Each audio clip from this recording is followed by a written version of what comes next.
الو. ايه يا ام شيماء، عامله ايه؟ اخبارك يا ام شيماء؟ عماله تقاكي من صباحيه ربنا على الفيسبوك، جلاي في ايه؟ وعماله وزغاريت وما اعرفش ايه في ايه؟ انتصرنا؟ انتصرنا ازاي يا ام شيماء؟ مش سيدنا رجعت كامله لينا خلاص من زمان؟ ايه اللي حصل؟ ايه اللي حصل؟ قوليلي.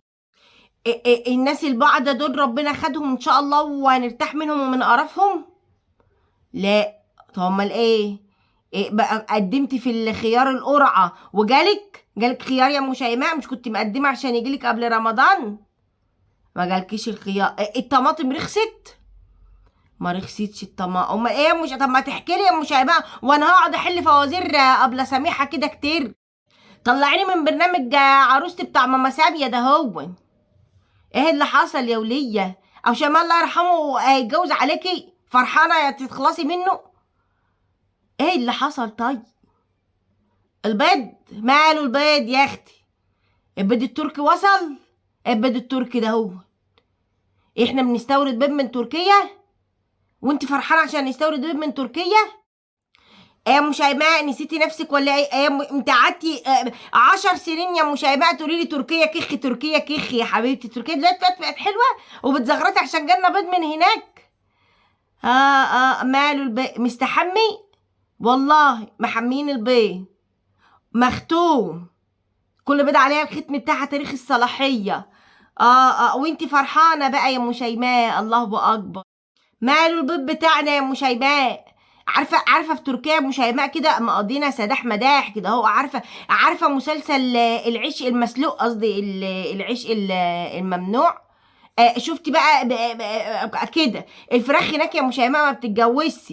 وشفتي الاستاذه امينه قالت لك ايه؟ الديك كان شركسي ولونه حمصي، قال لها نتجوز سر بس اوعي تخبصي. شوفي يا ام شيماء هيتجوز الفراخ في السر يا ام شيماء. لا عظيم انت عليكي حاجات يا ام شيماء. لا هنا يا ام شيماء انت عارفه الفرخه وعارفه اصلها وفصلها، لا لفت ولا دارت ولا اي حاجه.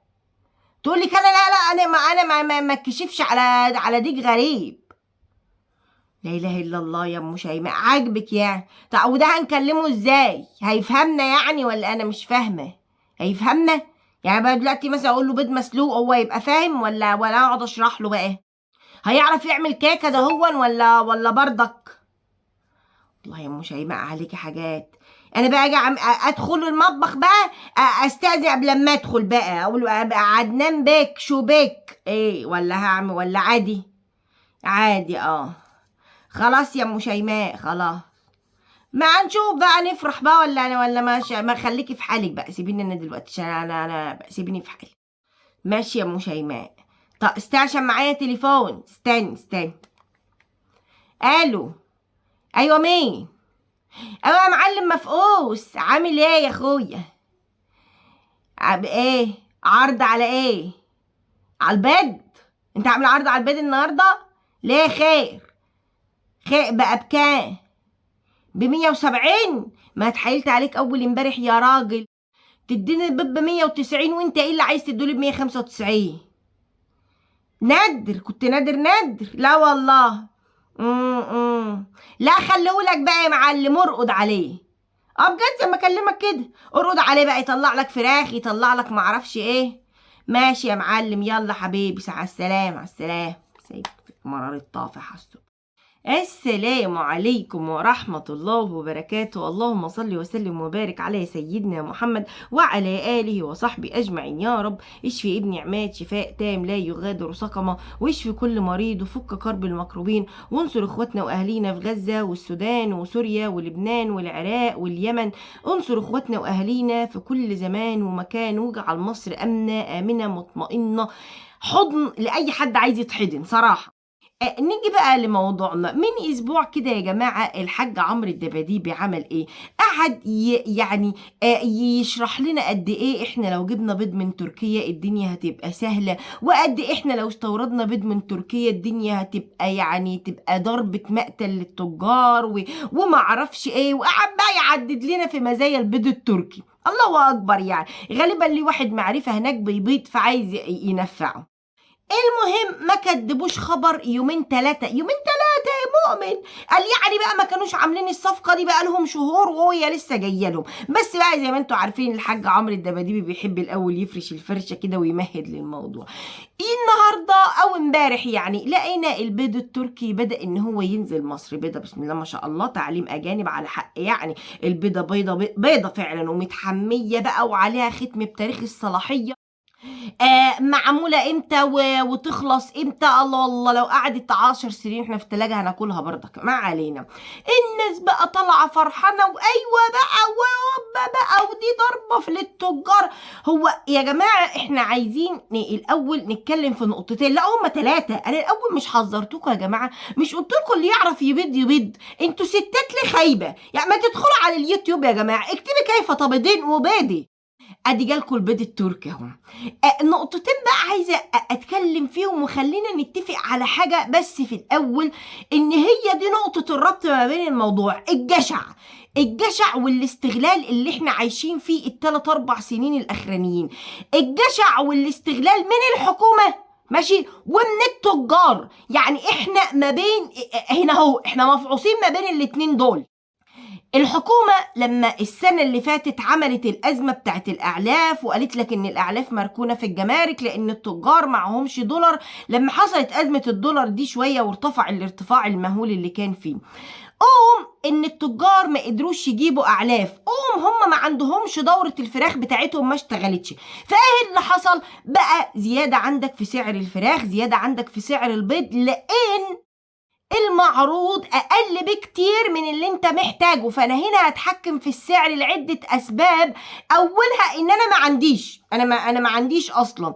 تاني حاجه بقى ان الحكومه لما عملت الحوار بتاع الاعلاف، مع انها كانت ممكن تطلع لهم بالاجل، او كانت ممكن هي تدخل تطلع الاعلاف هي ويبقى منها للتجار يتحاسبوا، كانت ممكن حلول كتير. لان احنا بالسواد اللي احنا عملناه ده بنستورد البيض من تركيا. وايه الفرحه اللي الناس فيها دي يا جماعه؟ ما انا قاعده في بيتي عايزه اي حاجه ارفع سماعه التليفون استوردها اجيبها من بره، وما اكتر الناس اللي بقت تستورد لك الحاجه. بس انا قضيت على صناعه وعلى دخل كبير جدا، الا وهو صناعه الدواجن والبيض والكلام ده كله. انا بدل يعني عارف اقول لك، بدل ما يتشطر على الحمار بيتشطر على البردع. بدل ما انت تحللي مشكلة التجار وتحللي مشكلة الجشع، احنا مش عايزين نستورد من تركيا بيض يا جماعة. هنستورد بيض ولا طماطم ولا خيار ولا جزر ولا فراخ ولا لحمة ولا اعلاف ولا احتياجات الترنجات يا جماعة. انا نزلت اشتري لعيالي ترنجات، عادي جدا. بكام الترنج؟ اقل حاجة اللي على قد الواد الصغير ده ب 800 جنيه، اقسم بالله ب 800 جنيه. الترنجات اللي على قد بقى الشباب الكبار 1100 1200 ما اعرفش، اللي هي الخامات اللي هي الميلتون والكلام ده كله. ناس هتقول لي ما في درجات يا جماعه، وخلينا متفقين ان كل حاجه في الحياه دي درجات. انا ما بجيبش غير الميلتون اللي متبطن من جوه.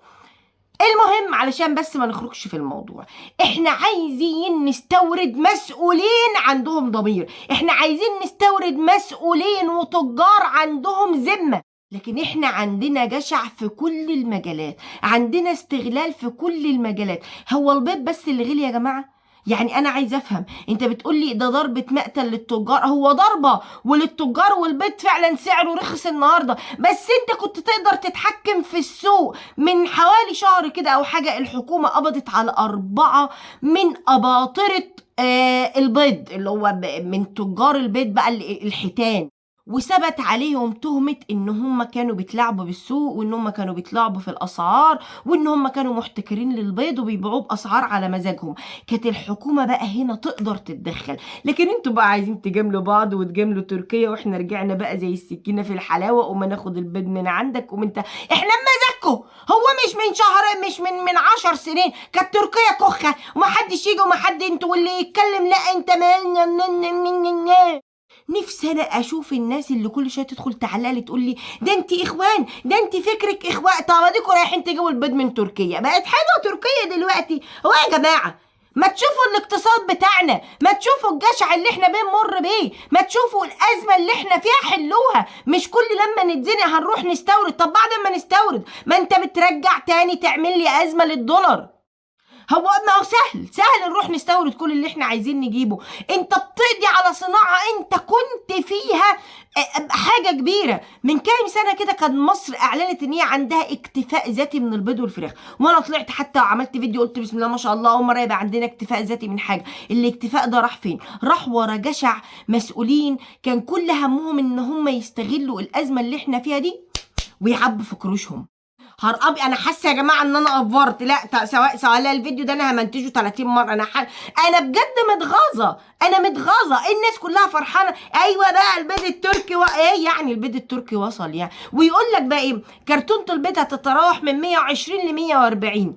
فالناس بدات تعلق. طيب والله ده سعر كويس. طب يا جماعه انتوا ما فكرتوش في حاجه؟ هل تركيا عليها المرار الطافح اللي احنا فيه؟ التجار ولاد 60 في 70، خلينا متفقين.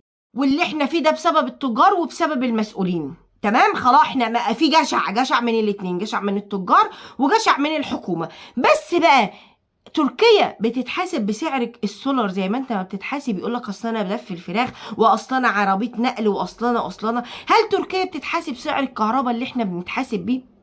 يقول لك اصل انا كل يوم بزود الكهرباء، اصل ما اعرفش حصل ايه. هل تركيا يا جماعه عندها أزمة الإعلاف اللي هي عندنا؟ قبل ما نطلع ونتكلم ونصيح نحاسب المسؤول الأول، ما نمسكش في هوامش ونسيب النقطة الكبيرة إن إحنا عندنا أزمة ضمير وأزمة جشع وأزمة طب سلام عليكم بقى، عشان لو اتكلمت أكتر من كده يبقى عندنا أزمة إن أنا مش موجودة بقى وتقعدوا تدوروا على مع السلامة.